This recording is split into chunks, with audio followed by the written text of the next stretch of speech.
இருக்கும். இன்னொன்று கீழே சிந்தாம நம்மளுக்கு அந்த தீனி வந்து வீணாகாமல் இருக்கும். நான் இப்போ அதுகளுக்கு கம்பு போடுறேன். நெக்ஸ்ட்டு அதுக்கு 2 பக்கமும் வச்சுருக்கேன். பாருங்களேன், எல்லாம் கரெக்டாக அது சாப்பிட்றதுக்கு அது ஹைட்டுக்கு ஏற்ற மாதிரி ஈஸியாக இருக்குது. பாருங்களேன், உங்களுக்கு கோழி என்ன ஹைட்டில் இருக்கோ அதுக்கேற்ற மாதிரி நீங்களும் ரெடி பண்ணிக்கலாம். நெக்ஸ்ட்டு அதுக்கு தண்ணி வைக்கிறதுக்காக நான் ஐஸ்கிரீம் அந்த டப்பா இருக்குல்ல, அதை யூஸ் பண்ணி இதே மெத்தடில் யூஸ் பண்ணி 2 பக்கம் ஹோல்ஸ் மட்டும் போட்டிருக்கேன். முழு பாக்ஸை அப்படியே வச்சு ஹோல்ஸ் போட்டு அதுக்கு ஹைட்டுக்கு ஏற்ற மாதிரி நல்லா ஃபிக்ஸ் பண்ணிட்டேங்க. ஃபிக்ஸ் பண்ணி தண்ணி ஊற்றியாச்சு. தண்ணி ஊற்றினதுக்கப்புறம் பாருங்களேன், அவங்க ஹைட்டுக்கு ஏற்ற மாதிரி இருந்ததுனால எவ்வளோ ஜாலியாக அவங்க குடிச்சிட்ருக்காங்க. ஓகே, நெக்ஸ்ட்டு அது என்ன தீனி போட்டேன்னு பார்க்கலாம்.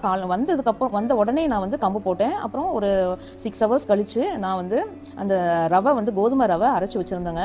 அதை வந்து தண்ணி ஊற்றி நல்லா மிக்ஸ் பண்ணி அதுக்கு வச்சேங்க. ஈவினிங் டைமு வைக்கும்போது எல்லாமே அது நல்லா விரும்பி சாப்பிட்டுச்சுங்க. நீங்களும் இந்த மெத்தடை ட்ரை பண்ணலாம். அதில் வேஸ்டான நம்ம காய்கறி தோல்கள், வெங்காயத்தோல், பீட்ரூட் தோல், கேரட்